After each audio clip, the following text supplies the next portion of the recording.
Nako, sa sobrang pagtatrabaho nga niyan, wala nang oras para maghanap ng mapapangasawa. Sa kape na lang tumitibok yung puso niya si Gerald eh. Manahimik ka na nga lang kung ayaw mong buhusan kita ng mainit na tubig dyan. Bakit ikaw? Sa tanda mo na yan, hindi ka pa nakakahanap ng mapapangasawa mo. O ano? Nanahimik ka. Kasi pareho lang naman tayo eh. Si Mara. Sira ulo. Hanggang ngayon ba naman pantasya mo pa din yung ex ko? Tanga, nandito si Mara. Sira ulo, hindi na babalik yun. Mara? Kanina ka pa dyan? Ikaw ba talaga yan? Hawakan mo nga tong kape ko, David. Ilapag mo dyan sa mesa, ayoko niya ng init. Mara, ikaw ba yan? Ako si Mara, mula sa Quezon City Crime Division. Pinadala ako dito para imbestigahan ang kaso ng sunod-sunod na pagkawala ng mga tao. At sa mismong lugar kung saan nagsimula ang lahat para sa akin. Wow! Ikaw nga yung magandang Mara na kaibigan namin nun. Halika, tuloy ka. Tatawagin ko lang si Hepe para paalam na nandito ka na. Tsak naman na naabisuan siya bago ka pa naman dumating. Mara, bakit ka pa bumalik dito? Nandito ako hindi para sa personal na bagay. Nandito ako para sa mga kasong kailangang imbestigahan. Pero madami namang pulis ang pwedeng humawak, diba? Bakit ikaw pa? Inuulit ko po, sir. Nandito ako para sa trabaho. Alam mo naman siguro kung anong trabaho ang sinumpaan natin, diba? Wala tayong dapat tanggihan at piliing kaso. Kaya kung hindi ayos sa'yo na nandito ako, pasensya ka na. Pero wala na akong magagawang paraan para dyan.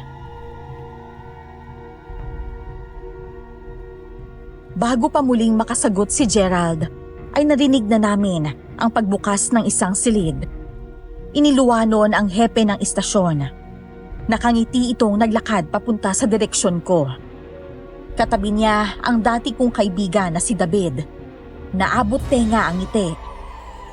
Habang nararamdaman ko ang pagkaaligaga ni Gerald sa tabi ko. Magandang araw po.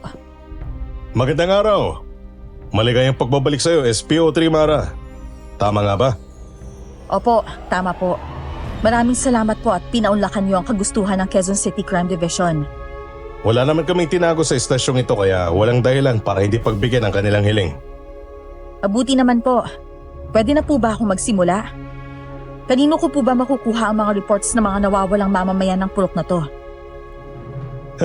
Nako, katulad ka nga ng mga usap-usapan dito. Sobrang dedikasyon mo sa iyong trabaho at talagang masipag ka. Kay Gerald mo nalang kunin ang lahat ng reports. Siya kasi ang gumawa at lumutas ng lahat ng kaso. Hindi ko nga naiintindihan. Bakit pala naging palaisipan sa mga nakatataas ang mga kaso dito? Gayong lahat naman ay may rason at dahilan. Tama naman po. Lahat ng mga nawawala ay may kanya-kanyang dahilan. Ang mga namamatay din ay may sapat na rason. Pero nakakapagtaka lang po kung bakit sunod-sunod. Ha? Ano naman ang nakakapagtaka doon? Hindi ba nasa report naman ang lahat? Kung ganyang madami kayong katanungan, bakit hindi kayo nagsumiti ng pagtutol? Hindi ko lang hawak ang utak ng mga nasa taas. Sa tingin ko din kasi, questionable ang lahat. Kung ganon, mas maganda nga ikaw mismo ang makahanap ng kasagutan sa kanilang mga katanungan. Pero sir, tama naman ang investigasyon ko. Walang mali sa lahat ng yun. Kaya bakit kailangan ulitin ang investigasyon? Hindi naman nila uulitin. Kailangan niyang kumpirmahin kaya hayaan natin siya. Kung tutulan natin, baka mas maging questionable tayo sa mata nila. Paano? Ibibigay na lang sa'yo ni Gerald ang lahat ng kailangan mo, Mara, ha? Kaya mauna na ako. May trabaho din akong tinatapos. Maraming salamat po, sir. Mara, dito ka. Magkatabi tayo. Mas gaganahan ako magtrabaho nito. Nandiyan ka na sa tabi ko. Salamat. Pwede ko na bang makuha ang mga papeles na kailangan ko? Kahit yung mga maliliit na kaso ng pagkamatay lang. Hindi naman kayo nahinala yun kaya wala kami naitala na ganun. Kung wala magrereklamo at magsasampa ng kaso, hindi namin iimbestigahan. Bakit naman? Anong klaseng investigasyon ba ang ginagawa nyo? Chismis na ba ang basihan ngayon? Hindi naman ganun. Mag-usap tayo. Kung trabaho yan, Pag-usapan natin dito. Ano ba? Bitawan mo ang kamay ko? Kung tungkol yan sa personal na buhay ko, pag-uwian na tayo mag-usap. Mag-usap na tayo.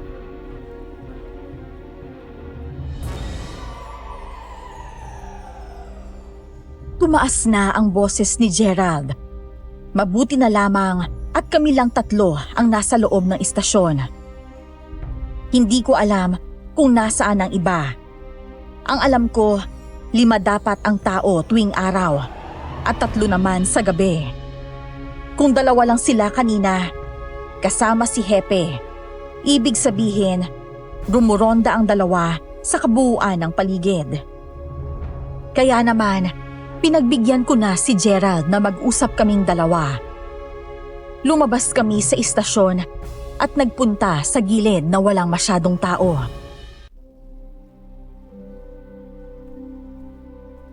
Ano bang pinuputok ng butsi mo? Bakit hindi ka matahimik dyan? Bakit ka ba bumalik dito? Ano ba talagang plano mo? Alam kong kasalanan ko. Pasensya na kung hindi ako nagpaalam sa'yo na pupunta ng Maynila. Pero akala ko ba naiintindihan mo ang dahilan ko? Kaya nga. Naiintindihan ko na nahirapan kang manatili dito matapos ang nangyari. Kaya naman bakit ka pa bumalik? Sinabi ko na kanina, wala akong karapatang tumanggi. Alam mo naman ang bagay na yun, di ba? Bilang isang pulis, may tungkulin tayo. At kahit pa matapakan ng pagkatao natin, wala tayong karapatang dibdibin yun. Kung hindi mo gustong nandito ako, maluwag ang pinto ng istasyon para sa'yo. Magtatrabaho na ako. Ano ba, Mara? Kinalimutan mo na ba ang mga nangyari sa lugar na to? Ang mga pinagdaanan mo? Wala akong kinalimutan. Isinantabi ko lang dahil kailangan. Walang tumatanggap sa misyong to. Sa Maynila, sinumpa na ang purok na to. Kinatatakutan at halos gusto nilang burahin sa mapa. Kung ganun naman pala, sana hindi mo na lang tinanggap. Hindi mo kakayanin. Baka mamaya mahimatay ka na lang sa pagkabigla. Aray! Ba't mo ko sinampal? Ano bang tingin mo sa akin? Akala mo ba ako pa din ang babaeng pulis na nakilala mo? Ang babaeng mahina at halos hindi na kayang mabuhay dahil sa nangyari sa kanya? Mara, bakit kailangan mong masamayin ang sinasabi ko? Wala namang masama doon.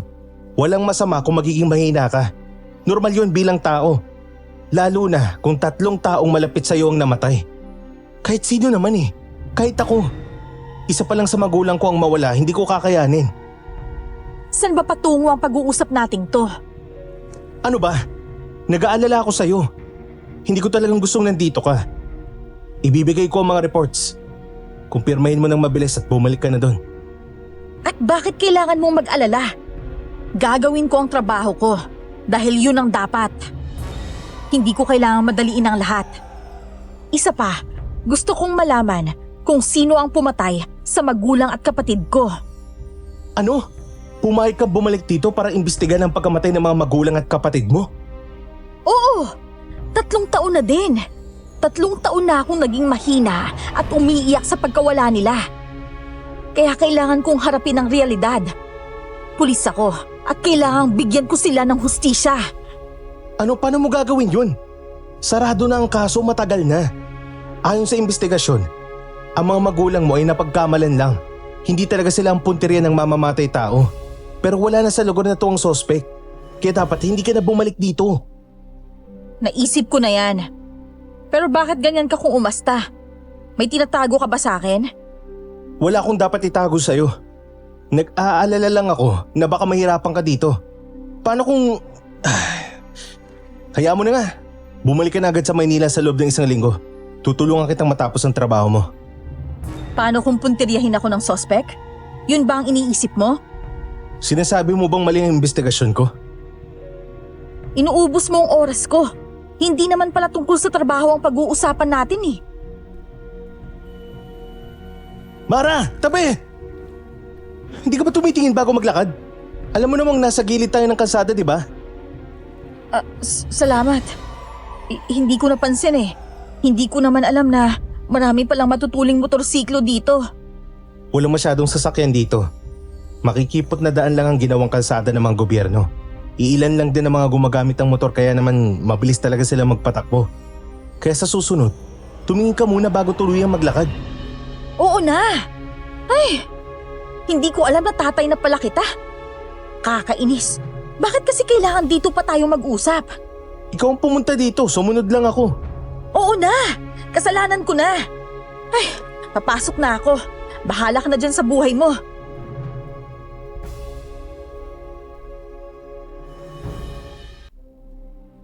Iniwan ko na si Gerald. Tama siya. Madami na ngang nagbago sa paligid. Pero malayong malayo pa ito sa itsura ng Maynila. Nang makarating ako sa lamesa ko, nakatambak na ang mga papeles na kakailanganin ko. Huminga muna ako ng malalim bago ako tuluyang naupo. Sa totoo lang, pinipilit ko lang ipakitang malakas ako. Pero nang marinig kong binanggit ni Gerald ang mga magulang at kapatid ko, kinabahan ako ng sobra.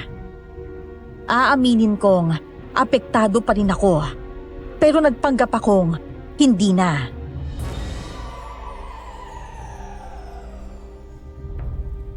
Ang tagal nyo nag-uusap ah. Ano bang napag-usapan yung dalawa? Nagkaroon na ba ng linaw yung hiwalayan nyo o magpapatuloy yung relasyon nyo? Sira ulo, walang ganun no. Hindi basta-basta maibabalik ang relasyong matagal ko nang iniwan at kinalimutan. Isa pa, hindi naman ako magtatagal dito. Baka 1 linggo o 2 buwan lang ako dito. Nako, mukhang sa dami ng babasahin mong yan, hindi mo matatapos ng 1 linggo. Nga pala, iisa-isahin mo ba yung bahay ng mga tao dyan? Oo, kailangan eh. Kailangan makumpirma. Saka, kailangan ko rin pala ng talaan ng mga namatay na hindi na i-report. Sa ospital pa yun makukuha. Yung iba naman sa punerarya na. Bakit kailangan pa yung mga yun? Sa'yo ko lang sasabihin to ah. Iniisip kasi ng mga tao sa taas na merong virus o serial killer na namamalagi dito sa lugar na to. Ha? Nakakatakot naman yan. Pero masisigurado ko sa'yo na walang ganyan. Kaya huwag ka magalala. Tutulungan kitang kunin yung mga listahan ng namatay sa loob ng 2 buwan. Mga namatay ng normal na paraan at mga aksidenteng hindi inaasahan. Naks, kaya hanga ako sa'yo eh. Ay, siya nga pala. Pwedeng magtanong? Bakit kailangan bumulong? Sikreto ba yan? Ano ba yan? Medyo. Naniniwala ka ba sa mga aswang? Ano, aswang? Hoy, ano ka ba? Huwag kang maingay. Sikreto nga lang sabi. Bakit naman kasi natanong mo yan? Nakakatakot kayong isipin na may umaligid na aswang sa paligid natin. Ibig sabihin ba niyan, hindi ka pa nakakita o nakarinig ng kahit anong kwento tungkol sa kanila? Hindi pa ako nakakita pero alam mo ba? Madaming usap-usapan sa labas ng purok na to. Ang purok daw na ito mga tirahan ng mga aswang. Pero hindi naman kami naniniwala doon. Wala namang kakalat na ganung usapan kung walang sapat na basehan, 'di ba? Pero ano ba sa tingin mo? Ganito kasi yan. Hindi ba madaming kaso ng pagkawala ng mga tao dito? Ayon sa investigasyon ni Gerald, ang mga bata pa ay nikipagsapalaran sa Maynila. Hindi nagpaalam sa pamilya nila kaya walang nakakaalam. Pero kahit nasarado na ang kaso at napatunayan na, hindi naniwala ang mga karatig purok. Kaya naman kumalat pa din ang balita na ang pagkawala ng mga kabataan ay dahil sa mga aswang. Paano niyo napatunayang lumuwas sila ng Maynila?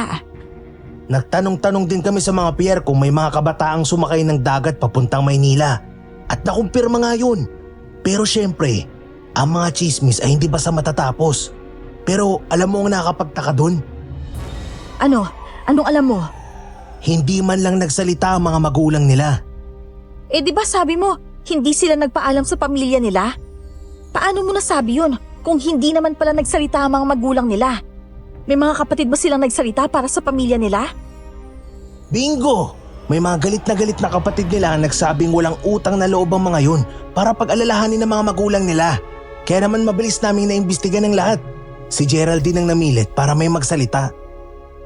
Samahan mo akong kausapin sila mamaya.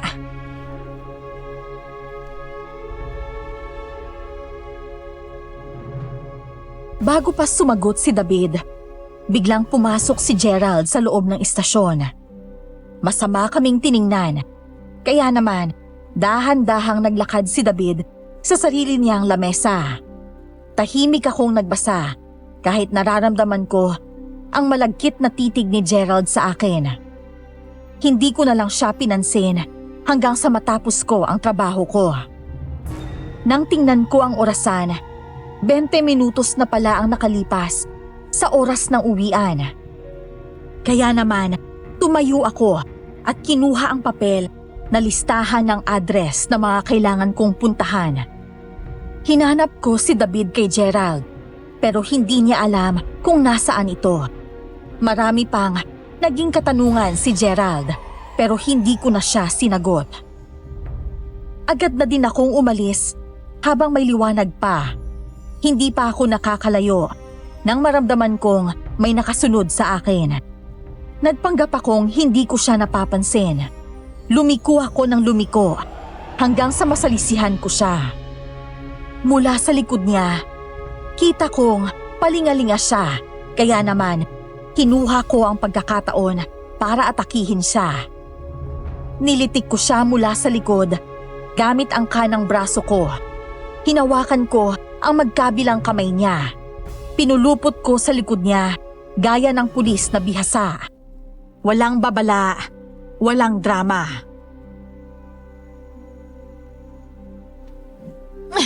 Sa tingin mong ginagawa mo? Bakit mo ako sinusundan? Masakit ano ba? Balak mo ba akong patayin? Bitawan mo nga ako. Aray! Bakit tinitingnan mo pa?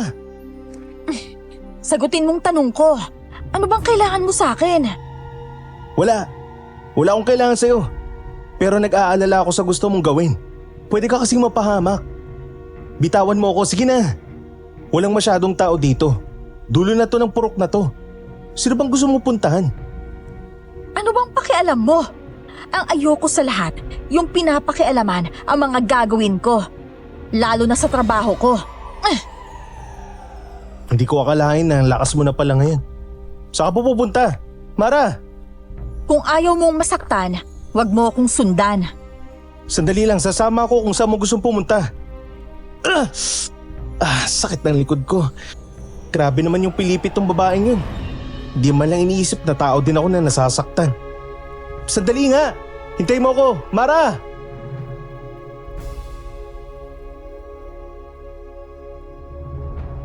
Narinig ko ang malakas na sigaw ni Gerald habang sinusundan niya ako. Hindi ko siya pinansin dahil kailangan kong magmadali. Malapit nang magdilim pero hindi ko pa rin makita ang bahay ng lalaking testigo. Siya ang nagbigay ng pahayag tungkol sa babaeng natagpuang wala ng lamang loob. Pero kalaunan, umurong din siya sa kaso. Nakakapagtaka ang bigla niyang pag-urong, kaya kailangan ko siyang makita at makausap agad. Maya-maya lang, nakita ko na ang isang lumang bahay. Nang makarating ako, agad akong kumatok. Pero walang sumasagot. Sumilip din ako sa may bintana, pero mukhang walang tao sa loob. Nang akmang aalis na ako, naramdaman ko ang malakas na hangin sa kanang bahagi. Isang malakas na sipa ang tumama sa kanang mukha ko. Napasadsad ako sa lupa sa sobrang lakas nun. Hindi ko nakita ang sumipa sa akin. Pero may biglang bumuhat sa akin at kaagad kaming tumakbo palayo. Mabilis ang pangyayari. Nakapagtago agad kami sa isang malaking puno.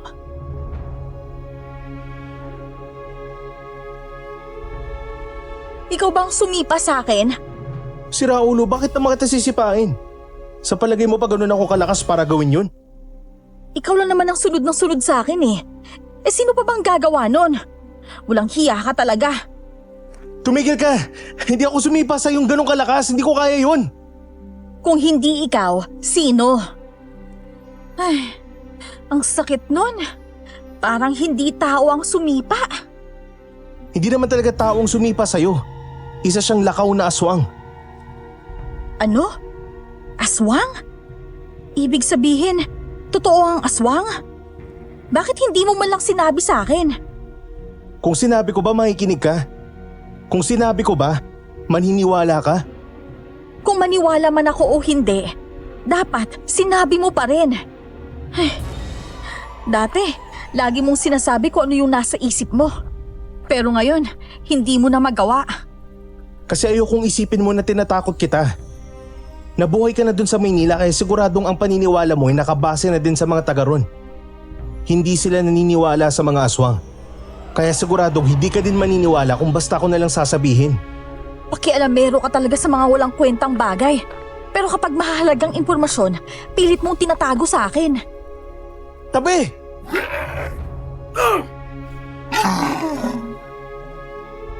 Nagulat ako nang hilahin ni Gerald ang kamay ko para sipain ang bagay na nasa likuran ko.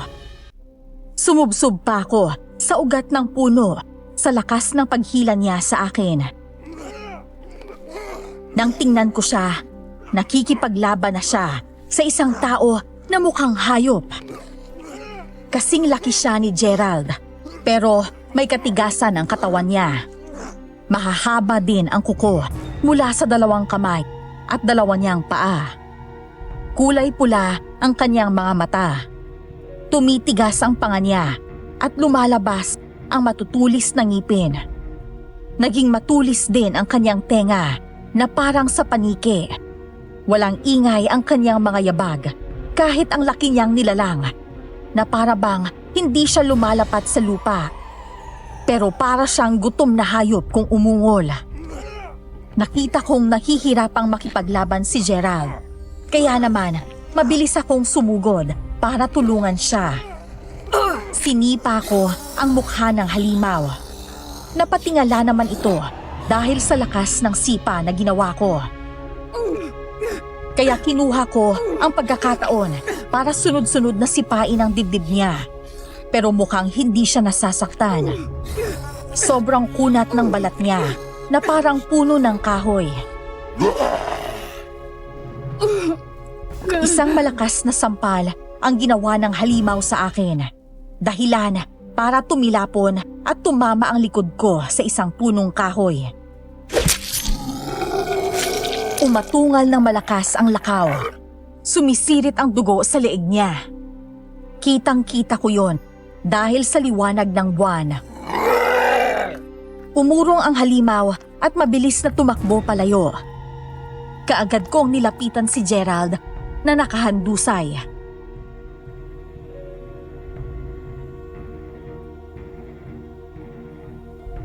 Ayos ka lang ba?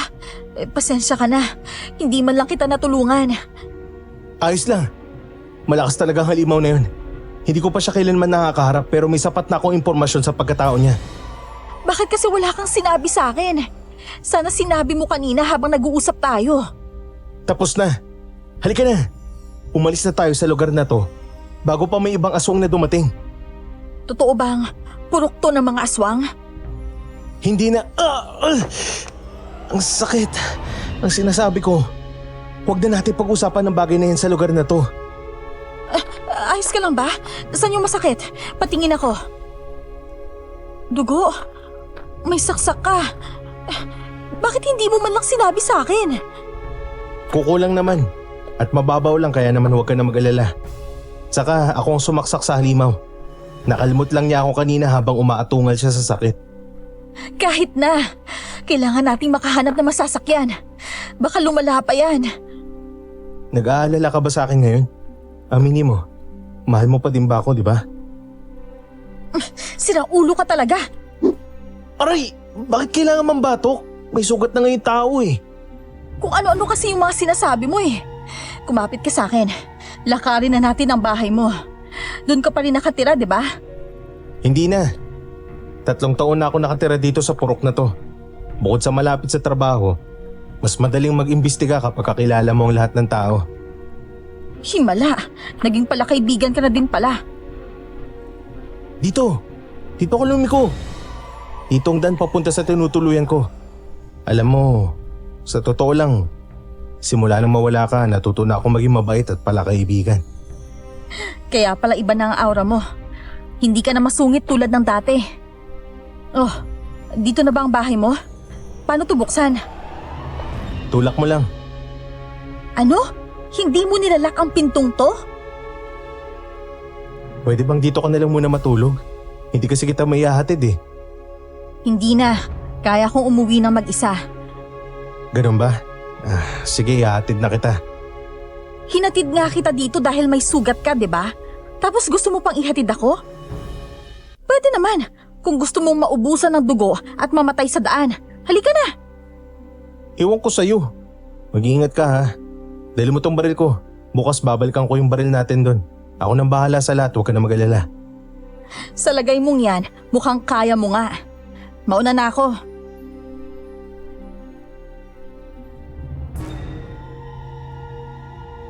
Hindi ko na nagawang linisan ang sugat ni Gerald.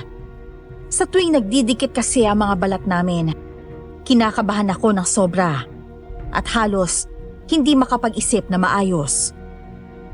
Nakahinga ako ng maluwag nang makalabas ako ng bahay niya.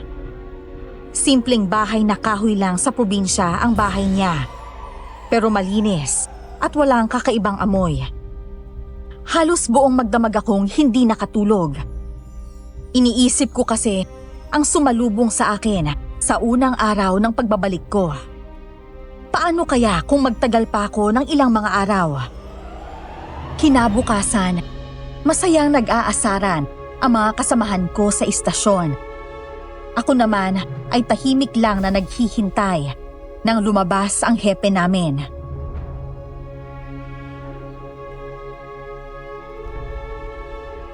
Mukhang nagkakasayaan ang lahat. Magandang umaga sa inyo. Nais ko lang ipaalam sa inyo na hindi makakapasok ngayon si Gerald. Ang kasong hawak niya pwede niyong ibigay muna kay Mara. Bakit? Ano daw pong nangyari kay Gerald? Hindi naman siya nagsabi sa amin ah. Wala naman siyang sinabing dahilan. Sa tingin ko kailangan din naman niya magpahinga. Matagal-tagal na din siyang nagtrabaho ng dire-diretso. Sa bagay, tama din naman yun. O paano? Maiwan ko muna kayo. Ikaw Mara, ayos lang naman sa'yo yun, di ba? Opo, sir. Wala pong problema. Eh di mabuti, wala na tayong problema. Sige na, balik na sa trabaho. Mara, may nangyari ba sa inyo ni Gerald kahapon nung uwian? Ano bang pinagsasabi mo dyan? Kahapon kasi lumapit siya sa akin habang abala ka. Narinig niya pala tayo nag-uusap. Nagpapasama ka, di ba? Kaya naman sinabi niyang siya na lang daw ang sasama sa'yo. Kaya naman agad ako umuwi. Kaya pala. Hinanap pa kita kahapon eh. Huwag mong baguhin ang usapan. Anong nangyari sa inyo at hindi nagawang pumasok ni Gerald ngayon? Huwag mo sabihin na pagod siya. Pero tignan mo, mukhang hindi ka naman pagod. Huwag mo sabihin batak ka na. Tinamaan ba ng baril ang utak mo para gawin ang kwentong yan? Walang nangyari kagabi. Huwag kang magpasimula ng chismis. Talaga lang ha? O kaya na, tawag ka daw ni Epe. Hindi ka yata nag-report ng lakad mo kagabi no? Kailangan ba yun? Abay oo naman. Kailangan nating ipaalam sa Epe ang takbo ng investigasyon. Maliit man o malaki yan. Sige, pupuntahan ko na siya ngayon.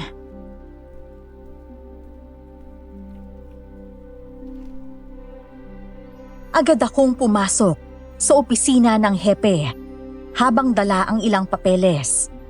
Nagulat pa siya nang dumating ako. Kaagad niyang itinuwid ang kanyang pagkakaupo. Seryoso ang mukha niya. Itinuro niya ang upuan sa unahan ng mesa sa tapat niya. Kaya naman, naupo ako doon.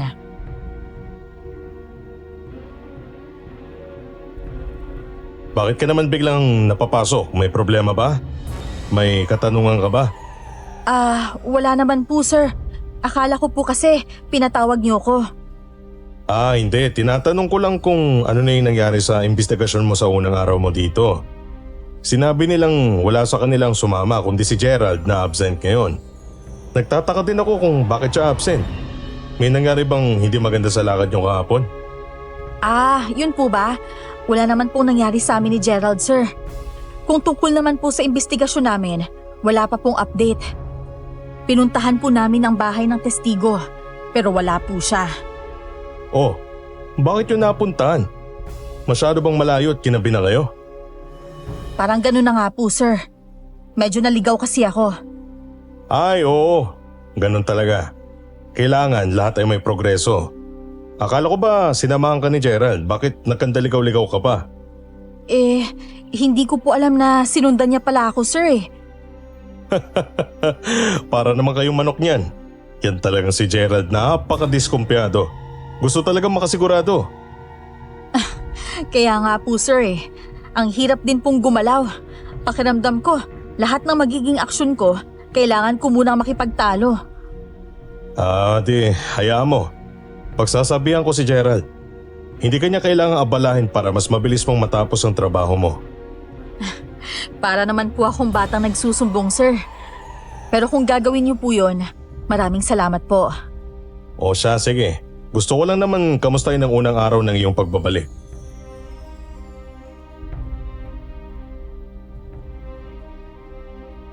Nagpasalamat ako kay Hepe at lumabas na opisina niya. Kaagad akong bumalik sa lamesa ko at huminga ng malalim. Hindi ko sinabi sa Hepe namin ang nalaman ko. Hindi ko alam kung bakit, pero pakiramdam ko, kailangan kong itago sa kanya ang lahat ng natuklasan ko. Yun din kasi ang nabasa ko sa mga kilos ni Gerald. Saka ko na lang siguro sasabihin kapag sigurado na akong aswang ang nakasagupa ko. Kinagabihan, nag-alala ako kay Gerald. Kaya naman, agad kong pinuntahan ang bahay nila. Gusto ko lang siyang kamustahin dahil pakiramdam ko ay kasalanan ko kung bakit hindi siya nakapasok.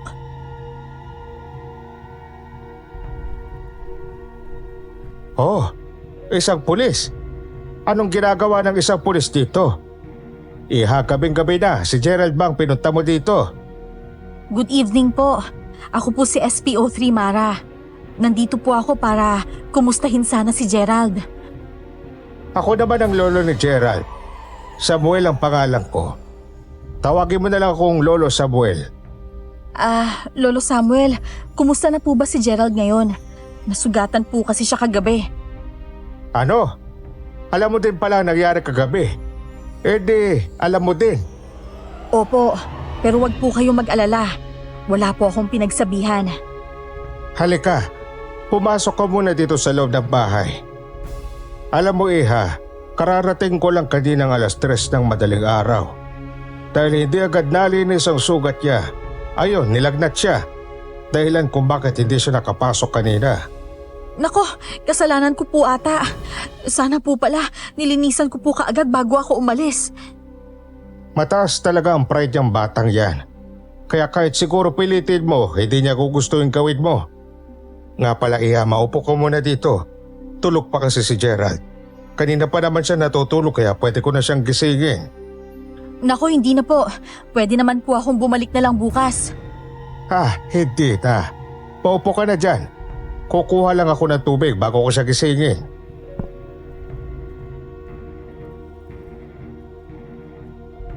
Medyo nahihiya pa ako kay Lolo Samuel.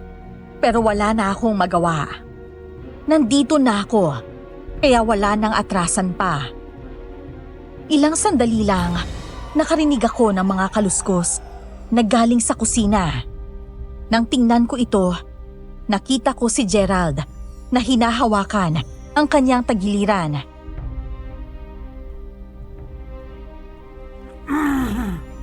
Akala ko ba malakas ka? Akala ko ba kaya mong sarili mo? Mara, nandito ka pala. Bakit? Iimbestigahan mo din ba ako? Sira ulo ka talaga. Nandito lang ako para kumustahin ka. Yun lang yun. Bakit? Nag-aalala ka ba sa akin? Mahal mo pa din ako, no?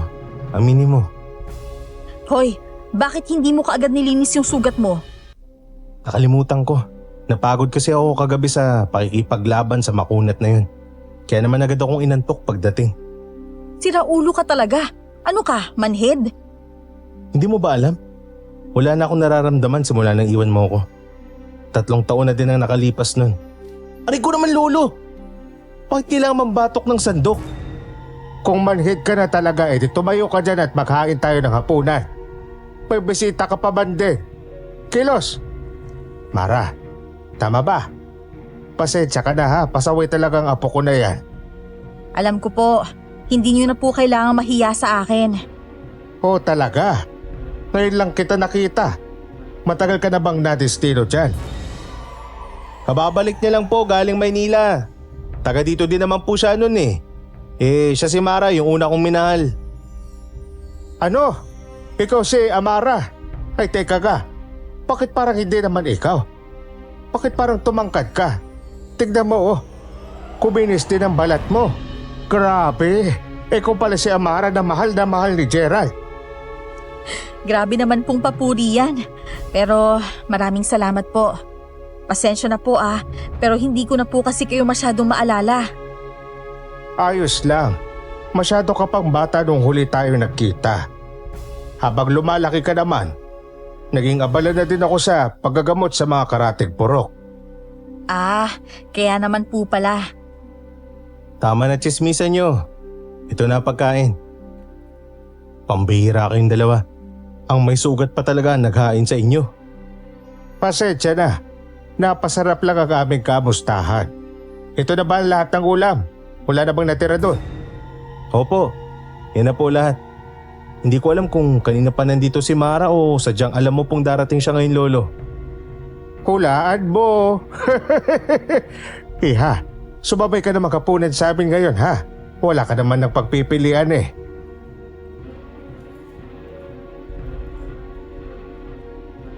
Natawa na lang ako sa sinabi ni Lolo Samuel.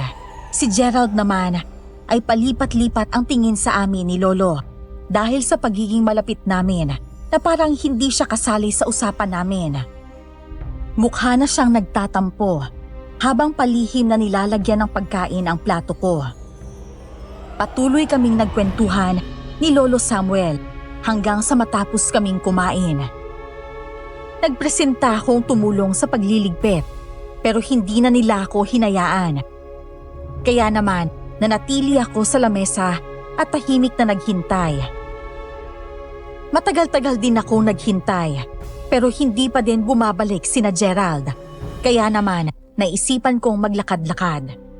Hindi pa ako nakakalayo nang marinig ko ang boses ni Lolo Samuel, puno ng pagpapaalala at pakikiusap.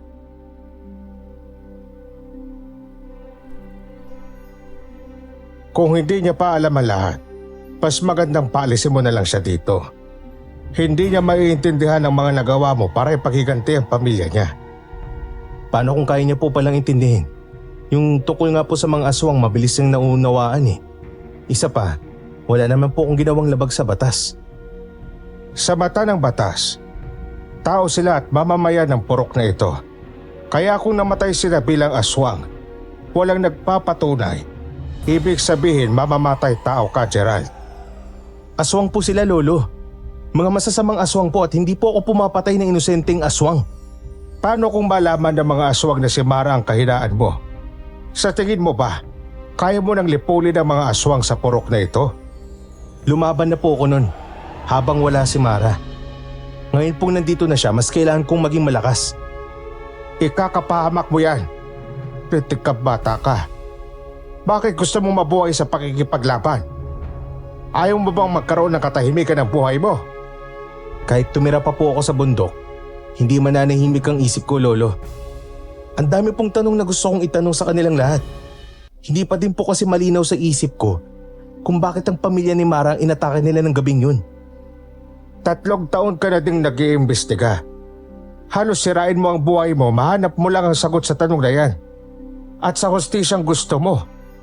Pero yun nga ba talaga ang kailangan mo? Si Mara lang po talaga ang kailangan ko, Lolo. Alam niyo naman pong siya lang ang gusto kong makasama mula noon hanggang ngayon. Gusto ko siyang protektahan habang buhay. Tigilan mo yan, Gerald. Pabalikin mo na lang si Mara sa Maynila bago pa mahuli ang lahat. Maayos at may katahimikan na siya sa Maynila. Huwag mo nang ilagay ulit sa kamay mo ang hustisya at proteksyon niya. Hindi mo na magagawa yun sa lagay mo ngayon, Gerald. Lolo naman, bakit po pakiramdam ko ay ayaw niyong maging masaya ako? Hindi yun sa ganon, Gerald. Ang gusto ko lang ay magkaroon ka ng maayos na buhay. Buhay na hindi mo kailangan makipaghabulan kay kamatayan. Bata ka pa. Kung darating man ang araw na kayo talaga, hindi ko kayo pipigilan dalawa. Pero sa ngayon, pitawan mo na muna si Mara.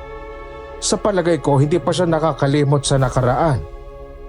Lolo, paano po kung ngayon ang araw na yun? Paano kung ito na po yung araw na nagsasabing kami po talagang para sa isa't isa? Paano po kami matatahimik at magkakaroon ng maayos na buhay kung puro pagtakas ang gagawin namin? Tama po si Gerald. Mara, iha, kanina ka pa dyan. Mara, Wala po akong alam sa mga bagay na pinag-uusapan niyo. Pero isa lang po ang gusto kong malaman niyo. Bumalik po ako para malaman ang katotohanan sa likod ng pagkamatay ng pamilya ko. ano? Bakit hindi mo sinabi sa akin yan? Balak mo bang gawin yun na mag-isa? Ganun na nga. Ibig sabihin ba dahil narinig mong lahat, nagbago ang plano mo? Lolo Samuel, pwede niyo po bang sabihin sa akin ang lahat ng alam niyo? Halika, maupo tayo sa lamesa. Isasalaysay ko ang lahat sa iyo.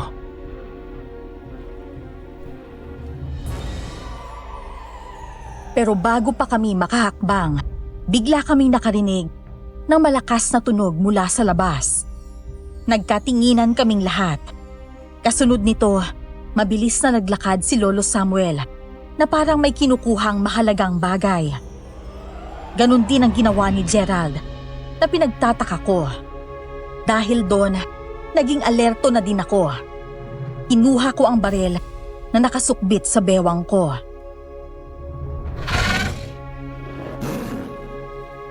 Hindi mo magagamit ang bagay na yan. Hindi yan tatalab sa kanila. Mga aswang ba sila? Kumukulo ang langis na nasa lamesa. Kaya nakasigurado kaming aswang ang mga yan.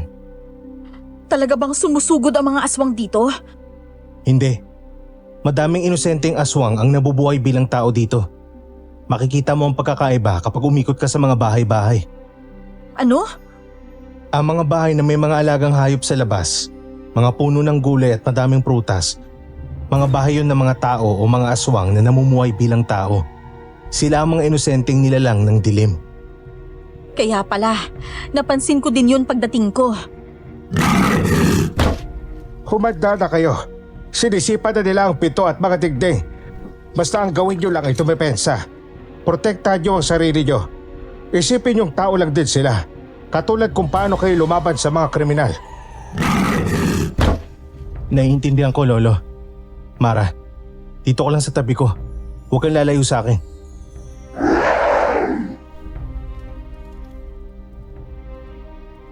Hindi ako nakinig kay Gerald. Matapang akong naglakad, kasunod ni Lolo Samuel.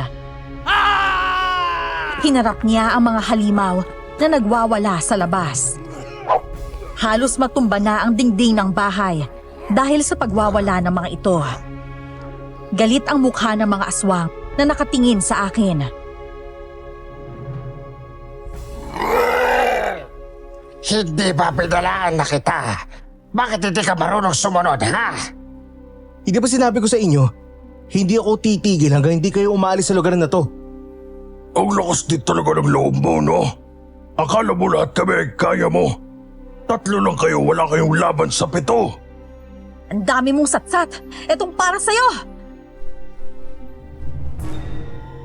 Parang hangin lang na dumaan sa katawan niya ang mga bala ng baril. Tama nga ang sabi nila. Walang laban ang baril sa mga aswang. Masama akong tiningnan ng halimaw. Dahan-dahan siyang naglakad papunta sa akin. Pero bago pa siya makalapit, mabilis siyang sinipa ni Gerald sa ulo. Sa lakas nun ay naalog ang ulo ng aswang. Kaya naman, nagsimula na ding kumilos ang 6 niyang kasamahan. Lahat ng lumalapit sa akin ay binibigyan ko ng kaliwat kanan na suntok at sipa. Hindi ko sila hinahayaang makalapit. Hingal na hingal akong tiningnan ang mga nakahigang halimaw sa harapan ko. Pinaghahampas ko kasi sila kanina ng buntot page na binigay ni Lolo Samuel. Maya-maya lang, bigla akong nakita na may susugod kay Lolo Samuel. Mabilis kong hinawakan ang leeg nito mula sa likod at pinukpok ng baril ang ulo niya. Bumagsak ang aswang sa paanan ko. Nanlaki ang mga mata ko at parang gusto kong tumalon sa tuwa dahil nalaman ko ang kahinaan ng aswang. Kaya naman, mabilis kong binalikan ang mga aswang na nakahandusay. Pinagpupukpok ko sila sa ulo ng dulo ng baril ko. Tutulungan ko na sana si Gerald, pero hindi ko na siya makita. Hanggang sa narinig namin ang malakas na hiyaw na nagmumula sa kagubatan sa gilid ng bahay ni Lolo Samuel. Lolo Samuel, si Gerald po! Ito na nga ba sinasabi ko eh. Ayaw kasi maniwala sa akin. Ano pong gagawin natin? Kinuha nila si Gerald. Sundan na natin siya. Huwag na. Hindi tayo dapat magpatalos-talos. Kung susunod tayo, hindi yun magugustuhan ni Gerald. Pero paano po si Gerald? Paano po kung patayin siya doon? Malakas si Gerald. Matagal na siya nagsasanay at nakikipaglaban sa mga aswang. Siguradong makakatakas siya doon ng ligtas. Hindi mo kailangan mag-alala. Kasalanan ko po ang lahat ng to. Kung nakinig lang po sana ako sa kanya, baka hindi siya kinuha ng mga aswang. Shh! Halika na. Pumasok na tayo bago pa magising ang mga yan. Aalis din ang mga yan bago magliwanag. Kaya hindi mo kailangan mag-alala sa kanila. Hindi naman sila makakapasok sa loob dahil puno ng pangontra ang buong bahay. Ang kaya lang nila ay batuhin at tinigin ang kabahayan. Hinawakan ni Lolo Samuel ang kamay ko para alalayan papasok sa loob ng bahay. Hindi pa rin ako mapakali, pero katulad ng sabi ni Lolo Samuel, kailangan kong magtiwala kay Gerald. Alam kong ayaw din ni Gerald ang magpadalos-dalos ako. Ililigtas ko si Gerald kahit anong mangyari. Kumuha ako ng tubig at inabot kay Lolo Samuel. Lolo, pasensya na po kung nagiging makulit na ako. Pero may dapat po ba tayong gawin? O maghihintay na lang tayong dumating si Gerald? Napag-aralan na namin ito ni Gerald. Alam na namin kung saan ang kuta ng mga aswang. Ano po? May kuta ang mga aswang? Oo, ang kuta ang nagsisilbing lugar kung saan sila nagsasanay. Lahat ng mga bagong aswang. Biktima na nagmamakaawang maging aswang at mga aswang na pinilit kumain ng mga tao ay doon nakakulong. Ibig sabihin, balak nilang bumuo ng isang komunidad na puro aswang. Oo, yun din ang dahilan kung bakit nila pinatay ang buong pamilya mo. Pinapatay nila ang mga taong ayaw umanib sa lahi nila. Oo, 3 sa 4 na bahagi ng purok na ito ay mga aswang. Noong panahong yon, palihim na nakikipag-usap at tinatakot ang mga taong ayaw maging aswang. At isa doon ang pamilya mo.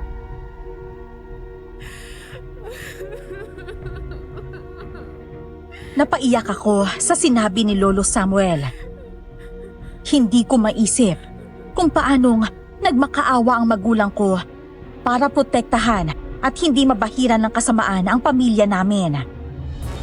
Naalala ko, ng mga panahong yun, masipag ako at palaging pinupuri ng mga guro.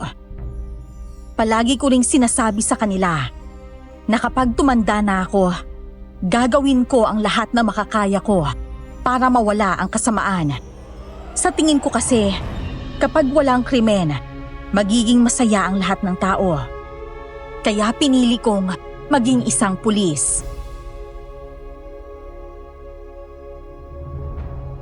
Pasensya ka na. Alam kong hindi magandang alalahanin ng masakit na nakaraan. Pero kung hustisya ang kailangan mo, nagawa na ni Gerald ang lahat ng makakaya niya. Yun po ba ang pinag-usapan niyo kanina? Oo, yun nga. Sa loob ng 3 taon, nagsaliksik si Gerald tungkol sa pagkamatay ng pamilya mo. Hindi naniwala ang mga pulis na aswang ang may kagagawan noon. Pero bakit hindi po sila naniniwala? Pakiramdam ni Gerald, may aswang din na pulis. Madaming patunay si Gerald kaya naman hirap siyang magtiwala sa mga taong kasamahan niya doon. maliban na lang kay David. Kaya pala, parang ayaw niyang ipaalam ko sa iba ang naging sagupaan namin ng isang aswang. Mabuti na lang po at wala akong pinagsabihan kahit sino. Pero Lolo, ano na po ang sunod nating gagawin? Mahihina ang mga aswang sa apoy kaya yun ang gagawin natin. Kailangan nating lihim na itakas doon si Gerald. Saka natin sunugin ang buong kota nila. Yun lang ang naisip kong paraan para maubos sila. Pero paano po tayo makakapasok sa kuta nila? Di po ba matatalas po ang pang-amoy nila? Oo, tama naman yan. Pero ang mga aswang na yun ay tao sa araw. Ibig sabihin, iilan lang ang tao sa paligid ng kuta. Kung meron man, hindi sila ganun kalakas sa gabi. Lolo, gamitan po natin ang granada. Bakit? Meron ka ba ng bagay na yun? Hindi kasi yun pinapayagan sa amin kasi wala namang gera dito. Wala po eh. Pero kaya ko pong gumawa nun. Tinuruan po kami. Kailangan ko lang po ng gamit. Tinuruan ko si Lolo Samuel sa mabilisang paggawa ng simpleng granada. Nagplano na rin kami kung paano namin itatakas si Gerald sa katanghaliang tapat. Hindi pa kami nakakabuo ng ginagawa namin nang biglang dumating si David. Pareho kaming nagulat nang makita namin ang isa't isa.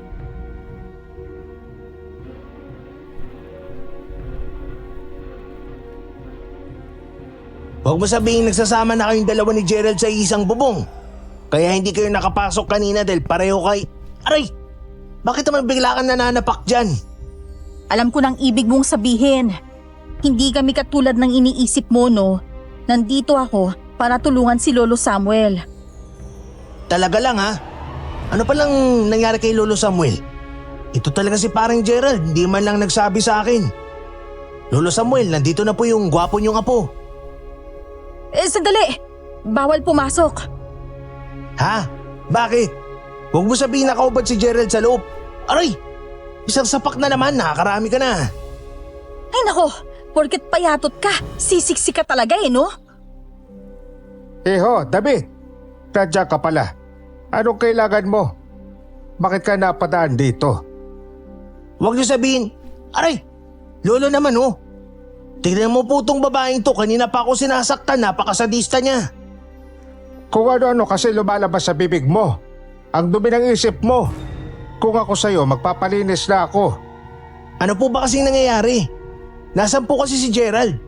Siya lang po talaga pinunta ko dito eh. Tsaka bakit ayaw niyo po akong papasukin? May nangyari bang masama kay Gerald?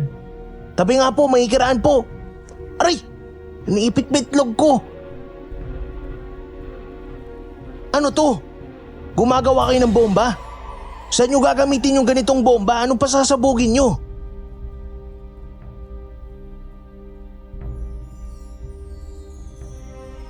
Sasagot na sana ako nang hawakan ni Lolo Samuel ang kamay ko para pigilan ako. Napatingin ako sa kanya at kita ko ang sunod-sunod niyang pag-iling. Parang sinasabi niyang huwag kong sabihin kay David ang mga plano ko. Bakit walang gusto magsabi sa inyo ng kung anong nangyayari? Ano po bang meron? Bakit kakaiba po yung kinikilos nyo? Umalis ka na lang at magpanggap na wala kang nakita dito. Hindi po. Kailangan ko pong malaman kung nasaan si Gerald at kung ano po ba talaga nangyayari dito. Lolo Samuel, bakit hindi po natin pwedeng sabihin kay David? Oo nga po Lolo. Ano bang dahilan bakit sa taong bagong dating may tiwala kayo? Pero sa akin na halos dito na lumaki sa inyo, wala kayong tiwala. Dahil isa kang aswang at nasa kamay ng aswang ang kaibigan mo. Kinuha ng aswang si Gerald, David. Paano niyo po nalaman? Matagal na naming alam ni Gerald. Alam din namin na mabubuting aswang ang pamilya mo. Kaya naman hindi kami nagsalita tungkol sa bagay na yon sa harapan mo. At ang mga bagay na ito, ang tatapos sa lahi niyo. Kung ganun, tutulong po ako. Tatraydorin mo ang lahi mo? O baka naman, pinadala ka dito para malaman ang sunod naming hakbang. Hindi namin ginusto ang maging aswang. Nasa lahi namin ang pagiging aswang pero hanggat hindi kami kumakain ng tao, hindi kami ganap na aswang. Siguro nga ay kumakain kami ng sariwang karne, pero hindi kami kailanman kumain ng tao. Paano ka namin pagkakatiwalaan? Kilala ko ang buong pamilya nila. Alam na namin ang ginagawa nila sa buong araw. Iyon nga lang, hindi pa din ako lubos na nagtitiwala sa kanya. Pero nandito na, pagtulungan na lang natin siyang patayin kapag nag-traitor siya. Tama po. Kahit ano pong sabihin ko, hindi mapapatunayan ng salita na totoo yun. Hayaan niyo po, hindi ko kayo bibiguin. Tutulungan ko po kayong iligtas si Gerald. Malakas po si Gerald. Hindi pa sa papatay ng aswang ang ganong tao. Mas gugustuhin pa nila maging aswang si Gerald na tutulong sa kanilang lipunin ng mga tao. Kaya ba kahit hindi kayo naging katulad nila ay hindi pa kayo pinapatay? Tama po yun. Hirap na ang ama't ina ko kung paano kami makakalaya sa kanya. Gustuhin man po namin umalis sa purok na to pero hindi namin magagawa. Pero nagsinungaling ka nang sabihin mong wala kang alam sa mga aswang. Siyempre kailangan kong gawin yun. Hindi umaamin ng mga aswang na aswang sila. Lalo na kung nasaan yung tao. At kung tinatanong nyo kung bakit hindi kami makaalis, baka hahakbang pa lang kami sa bahay na dala ang mga damit, isa-isa na kaming nakahandusay. Ibig sabihin, walang pagpipilian ng mga tao dito, kundi ang maging aswang na lang. Ganun na nga, Mara. Hindi ko alam kung alam ba ito lahat ni Gerald. Pero buong tapang si Gerald na ubusin ang lahi ng aswang. Ngayon lang pumasok sa isip ko. Ang mga taong nawawala sa purok na to ay mga aswang na pinatay ni Gerald. Oo. Mabuti na lang at siya ang humawak ng investigasyon. Kaya naman nagawan niya ng mga dahilan ng mga namamatay o nawawala. Kaya po pala mabilis ang naging investigasyon niya. Hangang-hanga nga po kami kung paano siya kumilos at mabilis nang nalulutas yun. Yung pala, tinatapalan niya lang at hindi sinasabing aswang ang mga nawawala. Ganun talaga ang ginawa niya sa loob ng 3 taon. Kinagampanan niya ang pagiging pulis sa araw at isang manunugis sa gabi. Malapit na magtanghaling tapat. Kailangan na nating matapos ito para may oras pa tayong magmasid bago pumasok sa loob ng kuta at kunin si Gerald.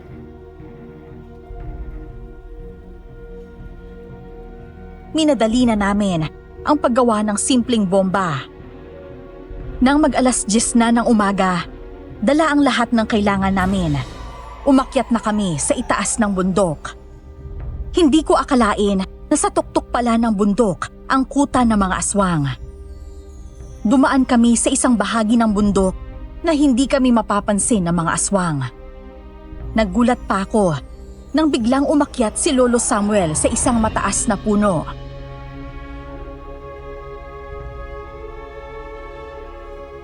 Isang dangga lang ang nakabantay sa kanlurang pinto. Sa kanilang malaking tarangkahan, 4 ang nakatao. Mukha silang pulis na may uniforme pa. Napakaayos. Palatandaan din yan na may alagad ng batas na isang aswang. Kaya kong talunin ang pader na ginawa nila para makapasok. Pero hindi ko alam kung saan dyan nakakulong si Gerald. Hindi ko din po alam. Hindi pa ako pumapasok sa kuta na yan pero narinig ko na yan nang minsan mag-usap sila ama't ina. David, Mara, umakyat muna kayo sa puno. Taasan nyo. May naririnig akong paparating. Sige po, Lolo. Umakyat ka pa. Huwag ka matakot. Nandito lang naman ako sa baba mo. Hindi po ako takot sa taas. Takot po ako sa nakikita ko. Ha? Anong nakikita mo? Malapit na sila. Huwag ka masyadong maingay dyan. Pigil ang hininga namin habang pinagmamasdan ang 5 lalaki na papunta sa kuta ng mga aswang. Hindi sila dumaan sa pwesto namin, pero tanaw namin silang naglalakad. Kitang-kita namin ang mga mukha nila. Mas lalo akong kinabahan dahil kilala ko ang mukha ng isa. Nakakagulat na siya pa talaga ang namumuno sa 2 nilalang.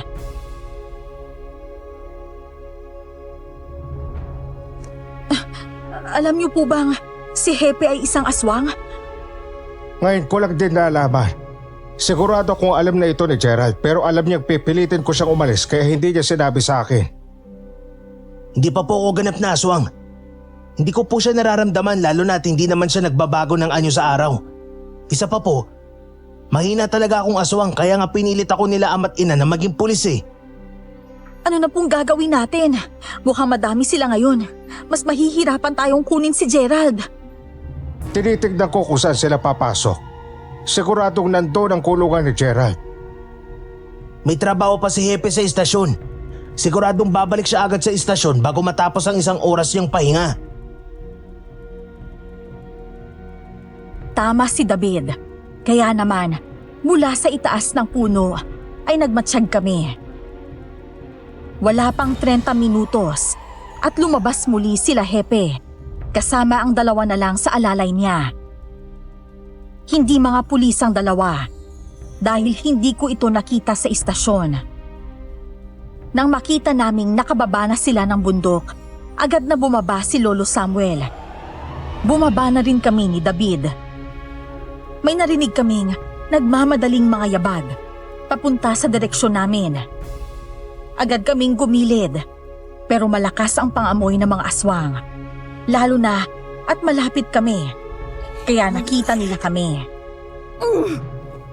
Agad kong hinawakan ang kamay ng aswang na may mahabang kuko. Pipilipitin ko sana siya. Pero ganun din ang ginawa niya. May kanya-kanya ding kalaban sila David at Lolo Samuel. Kaliwat kanan ang naging pag-atake ko. Mabilis, pero mas mabilis talaga ang aswang. Matagal din ang labanan namin. Hanggang sa naisip kong kunin ang punyal sa gilid ng bag ko. Nang makakuha ako ng pagkakataon, agad ko itong sinaksak sa dibdib ng aswang.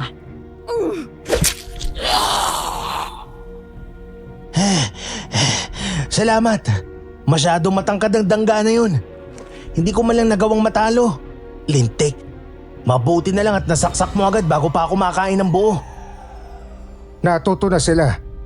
Alam natin kung saan ang kahinaan nila. Kaya naman matatangkad na aswang ang iniwan nilang gwardya dyan. Ang mahalaga, ligtas tayo. Wala ba kayo natamong sugat? Wala naman. Halina po tayo. Lo, mauna na po ako papasok ha. Sige, mag-iingat ka. Ako naman sa likod. Paging alerto tayo sa paligid natin. Pumasok kami sa isang malaking kubo na gawa sa kawayan. Tanaw sa pwesto namin ang malawak na espasyo sa may kanlurang bahagi.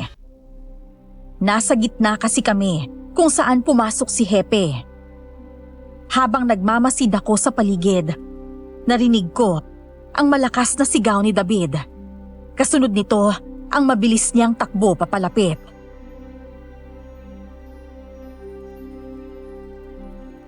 Gerald, anong nangyari? Pinahirapan ka talaga nila ng todo. Bakit ba kasi nagpahuli ka? Hindi ba ikaw yung malakas makipaglaban? Paano kayo nakapasok? Huwag ka na magsalita. Itatakas ka namin dito. Kakalagan kong tali mo. Diyos ko, ang higpit ng pagkakatali nila sa'yo. Sabi ko na nga ba, papahirapan ka nila eh. Inumin mo ang tubig na ito. Siguradong uhaw na uhaw ka na dahil sa sobrang init dito. Hinahagupit ka nila dito hanggang sa gustuhin mo na lang maging aswang? Sa tingin ko ay gano'n na nga. Ganito sila kahigpit. Siguradong hindi lang si Gerald ang biktima nila dito. Magmadali na tayo. Silipin na rin natin ang ibang kubo sa labas. Baka may mailigtas pa tayo maliban kay Gerald. Tama. Mag-aalagad tayo ng batas. Tungkulin natin ipagtanggol ang mahihina at inaapi. Tao man yan o aswang, basta kailangan ng tulong, kailangan nating tulungan. Hindi pa ba kayo tapos dyan? Sa tingin ko, may paparating. Ano pong gagawin natin? Wala nang atrasan to. Ikaw, Gerald, kaya mo bang makatayo? Ito tubig. Ayusin mo ang tindig mo. Kaya ko pa, Pulo. Nahirapan lang ako kanina kasi sobrang tuyot na ng lalamunan ko. Paano po pala kayo nakarating dito? At bakit niyo po sinama si Mara at David? Mas mabilis naman po tayong makakatakas kung tayong dalawa lang. Ikaw na nga tong niligtas eh. Ikaw pa tong may ganang magsalita ng ganyan. Dito na lang muna tayo sa loob. Baka mapahamak ang ibang biktima kung gagawa tayo ng eksena. Sumang-ayon ng lahat na manatili muna kami sa loob ng kubo. Halos 2 oras din kaming nasa loob.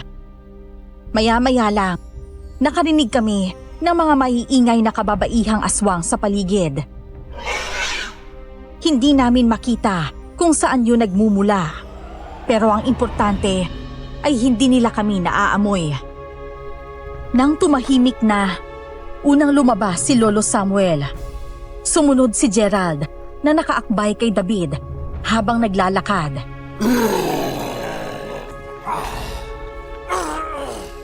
Nang lalabas na sana ako, nagulat ako nang may malalaking kamay na pumulupot sa kanilang 3. Kinabahan na ako. Muli kong nakita ang aswang na lakaw na nakasagupa namin ni Gerald. Huminga ako ng malalim at dahan-dahang umatras. Pinagmasdan ko ang paligid. Nasa tuktok kami ng bundok, kaya naman mas mabilis sumapit ang dapit hapon.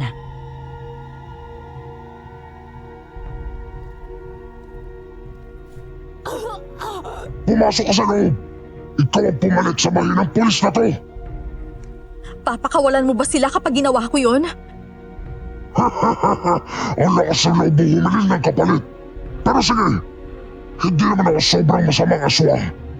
Papakawalan ko ang isa kung papasok ka. Anong gagawin mo sa 2? Mamili ka. Sino sa 2 ang gusto mo maging asawa? Ano ka, pare? Mamili ka na!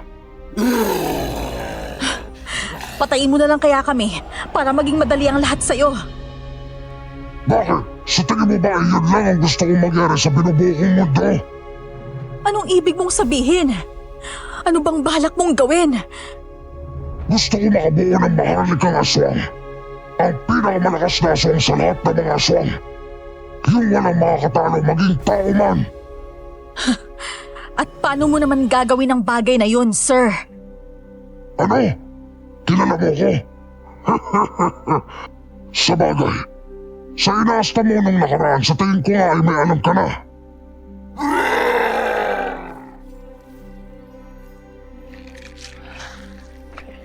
Nagulat ako nang mabilis na nagbago ang itsura ng aswang sa harapan namin. Pero hindi niya pa rin binibitawan ang 3. 3 pala sa 7 kong tauhan na tumaytras sa akin. Huwag kayo magalala. Gagantimpalaan ko ang inyong kagalingan sa trabaho. Hayop ka! Kaya pala ayaw mong ipatala sa amin ang mga testamento ng mga tao na aswang ang suspect. Dahil ayaw mong malaman na nakakarami na kayo. Bakit nakapagsalita yun? Higpitan mo ang hawak sa leg niya. Alam mo, David, hindi lang naman ako ang hayop dito eh. Hindi ba isa ka din naman danag? Hayop ka! Hindi ako katulad mo!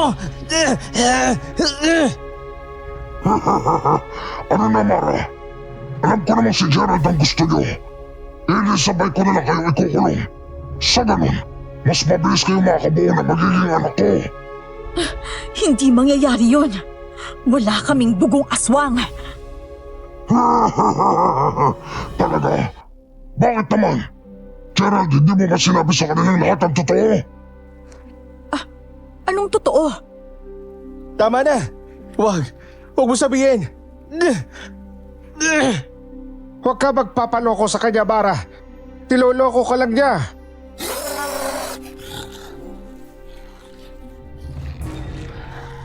Magsasalita pa sana ako nang biglang sumigaw si David. Nang tingnan ko siya, namumula na ang mga mata niya at galit na galit ang itsura. Kasunod nito, ang mabilis na pagsuntok niya sa lakaw na nasa likuran niya.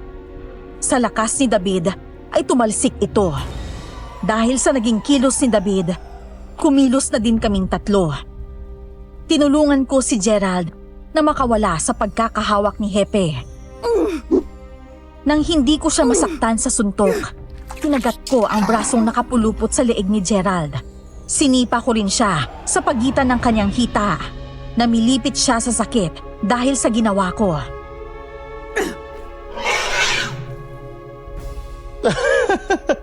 Nahawa ako sa tawa mo. Anong nakakatawa? Akala ko kasi walang ari ang mga aswang. Meron din pala. Malamang. Tao din naman sila. May ibang kakayahan lang. Malay ko ba? Kung alam ko lang, di sana sinipa ko na lang ng paulit-ulit ang gitna ng hita nila. Ang dali palang kalabanin ng mga yan eh. Halika na. Tumakas na tayo bago pa dumating ang madaming aswang. Tama! Ako na bahala humarang sa kanila. Tumakas sa kayong lahat. Sumama ka na po, Lolo Samuel. Hindi. Hindi na solusyon ang pagtakas ngayon. Nandito tayo para lipulin sila. Kaya naman patayin nyo na agad ang mga nakakasagupa nyo. Tama si Lolo Samuel. Kailangan nating tapusin ang paghahari ng mga aswang na to para sa katahimikan ng purok natin.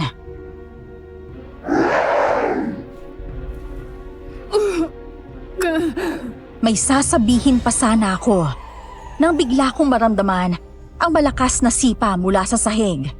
Tumilapon ako sa di kalayuan. Sinugod ni David at Gerald si Hepe. Kasunod nun, ang mabilis na pagdating ng iba't ibang aswang. Nakakabingi ang mga tunog na nagmumula sa kanila. May mga aswang na lumilipad na hayop ang itsura. May manananggal na may mahabang dila. At marami pa sila. Pinalibutan nila kami. Kasabay nun, ang unti-unting pagliit ng espasyo sa pagitan namin.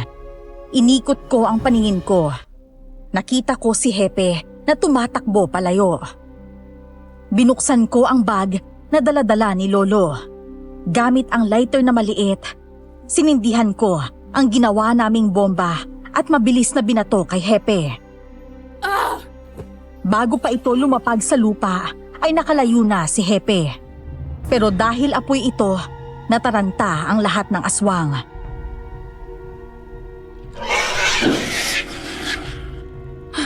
Tiisin na lang natin ang mainit na apoy. Hindi ko lang kayang tiisin na sobrang lapit nila sa atin. Ito, asin. Maglagay kayo ng asin sa mga pwesto. Yan, Gerald. Ipaikot mo. Ikaw, David. Lumapit ka dito. Pasensya na. Naging ganap ka na din palang aswang para protektahan kami. Salamat sa iyo. Ayos na po ako, Lolo. Gerald, saan ka pupunta? Susundan ko siya. Protektahan mo si Lolo Samuel. Huwag mong hahayaan na makalapit ang mga aswang na yan. Batuhin niyo ng asin.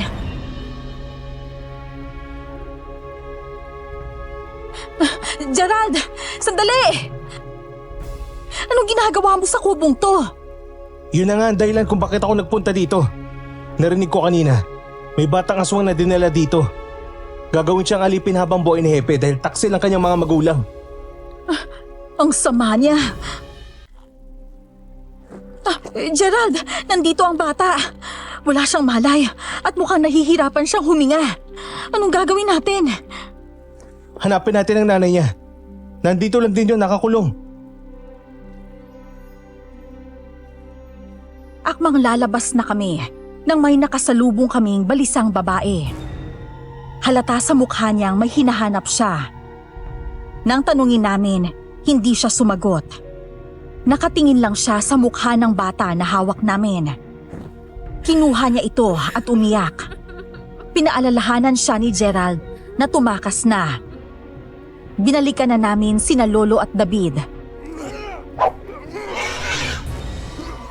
Nakita naming nakikipaglaban na sila sa mga aswang. Agad namin silang tinulungan at sinipa isa-isa ang nakapalibot kay Lolo at David. Sugatan na si Lolo Samuel. Binuhos ko ang galit ko sa pagsipa at pagsuntok sa mga aswang. Lolo! Gerald, sa likod mo! Lintik kang hayop ka! Ang kapal na mukha mong saksakin si Lolo! Nagkatinginan kami ni Gerald. Mabilis akong lumapit sa kanya. Ang lahat ng atensyon ng mga aswang ay nakatuon sa aming dalawa. Kaya siguradong hindi nila mapapansin si Lolo kung ilalayo namin ng konti ang pwesto ng labanan. Nasaan si David? Nakikita mo ba dyan sa harapan mo? Oo, pareho silang malalakas ng kalaban niya kaya pareho silang tumatalsik at lumalayo sa atin. Kaya niya ang sarili niya. Huwag mo siyang alalahanin. Mabuti naman kung ganon. Eh ikaw, kaya mo pa bang lumaban? Hindi ba sumasakit ang mga sugat mo? Hindi. Bilisan na natin silang tapusin. Hawakan mo na mahigpit ang punyal mo ng buo. Ang talim lang mismo ang ilalabas mo tapos umasta kang parang susuntok lang. Bawat tatamaan ng punyal na yan ay magtatamo ng malalim na sugat.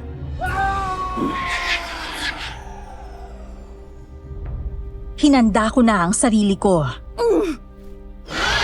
Sinipa ko ang aswang na naglalakad at sinuntok naman ang lumilipad. Hinawakan at kinalmot ako ng ibang aswang. Pero kahit masakit, wala na akong pakialam. Ang kailangan namin ay mapatay silang lahat. Habang tumatagal ang laban, madami na kaming natatalo. Pero hindi pa rin maubos-ubos ang mga ito. Hingal na kaming pareho ni Gerald. Nang may susugod sana sa amin ni Gerald, biglang dumating si David at mabilis na pinagkakalmot ang mga ito. Akala namin ay tapos na, pero laking gulat ko nang lumabas si Hepe. Isang malalim na saksak ang natamu ko. Kasunod nun, ang unti-unti kong pagtumba sa lupa. Tumba din si Gerald na nasa likuran ko lang. Huwag kang babangon! Sa dali lang to, papatayin ko siya! Wag na. Hindi mo siya kakayanin. Hindi natin siya kayang patayin. Sobrang lakas niya. Hindi. Hindi tayo matatalo na ganito. Nangako ako na poprotektahan kita sa kahit na sino, hindi ba? Oo, naaalala ko yun. Tingnan mo, ang galing makipaglaban ni David. Nasasabayan niya si Hepe. Ikaw kaya ang dahilan kung bakit ganyan siya kagaling makipaglaban. Naalala mo? Ikaw ang palaging pumipingot sa tenga niya sa tuwing tataka siya sa ensayo natin noon. Kung hindi mo ginawa yan, kahit nasaan yung aswang pa siya, hindi niya matatapatan ng lakas ni Hepe.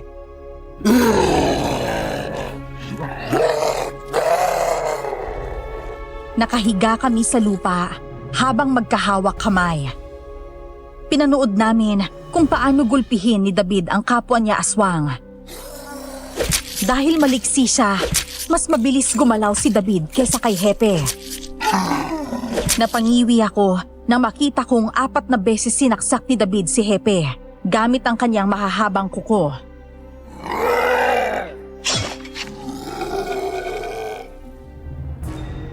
Malakas na umatungal si Hepe. Pero hindi pa nakontento doon si David. Galit na galit niyang sinaksak ng kanyang matulis na kuko ang bumbunan ng aswang habang humihiyaw ito sa sakit.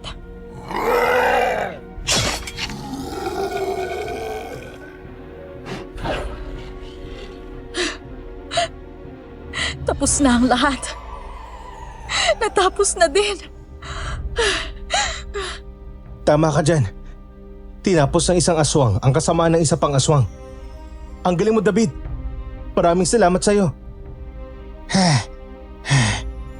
Naintindihan ko naman na nasugatan kayo pero hindi nyo ba kayang tumayo man lang? Tama ng pagpapanggap na patay. Puntahan nyo na si Lolo Samuel at lumabas na kayo ng kuta na to. Pasensya ka na, ha? Ang sakit ng saksak ng hayop na yun. Hindi mo ba kayang bumangon? Buhatin na kita. Diyos mio, talaga naglagdian pa. Bahala na nga kayo dyan. Bubuksan ko ang ibang kulungan. Papalayain ko ang mga bihag na nakakulong doon. Sa may apoy, pwede bang kayo na muna ang gumawa? Alam niyo naman mamamatay ako sa apoy eh. Kung kaya niyo lang naman makalapit. Oo, walang problema. Gising na rin naman si Lolo Samuel eh. Pagtutulungan na lang naming pasukin yon. Ito, damit ko yan. Punitin nyo muna at itapan sa sugat nyo para kahit kaunti ay mapigilan ng pagdurugo. Sinunod namin si David. Mabilis siyang umalis para libutin ang kabuuan ng kuta at maghanap ng mga nakakulong na bihag. Dahan-dahan ding lumapit sa amin si Lolo. Hindi naman pala siya nasaksak ng kuko kanina. Natamaan lang na malakas na suntok ang leeg niya, kaya siya bumagsak at nawala ng malay. Wala nang aswang na masasama sa paligid. Mukhang naubos na natin ang mga kampo ni Hepe. May mga bihag ka pa bang nakita? Halos wala na din. Mukhang nagtakasan na ang iba. May mga bukas na tarangkahan kasi sa gilid, mukhang pilit na binuksan. Kanina kasi may kinausap si Gerald na isang ali na may anak. Baka yun ang tumulong sa mga yun. Oh, paano? Ano nang gagawin natin dito? Susunugin na ba natin to? Oo, Iha. Hindi naman kakalat ang apoy pababa ng bundok. Dahil may nakita akong bates kanina dyan sa may gilid. Yun ang kusang magpapatigil ng apoy para hindi umabot sa iba. Sige po, umalis na tayo sa impyernong to. Kadiri, bitawan mo nga ako. Kaya ko naman maglakad. Huwag ka na maligalig. Alam kong pinipilit mo lang maging malakas. Mataas talaga ang pride mo. Ayaw mong maging pabigat sa ibang tao. Natawa na lang kami kahit pare-pareho kaming sugatan, pagod at nanghihina. Ang mahalaga ay tapos na ang paghahari ng mga aswang. Dala namin ang bagong pag-asa sa aming bagong purok. Nang makalabas kami sa kuta ng mga aswang, muli naming sinindihan at binato sa loob ng kuta ang bomba na ginawa namin. Mabilis kaming nakarating sa bahay nila Lolo Samuel. Hindi na kami dinala sa ospital. Si Lolo Samuel na ang gumamot sa mga sugat namin. Sa istasyon naman, nalaman ng lahat ang nangyari dahil kay David. Naging bayani pa nga kaming tatlo ni Lolo Samuel. Hindi na namin sinabi ang ginawa ni David para sa proteksyon niya.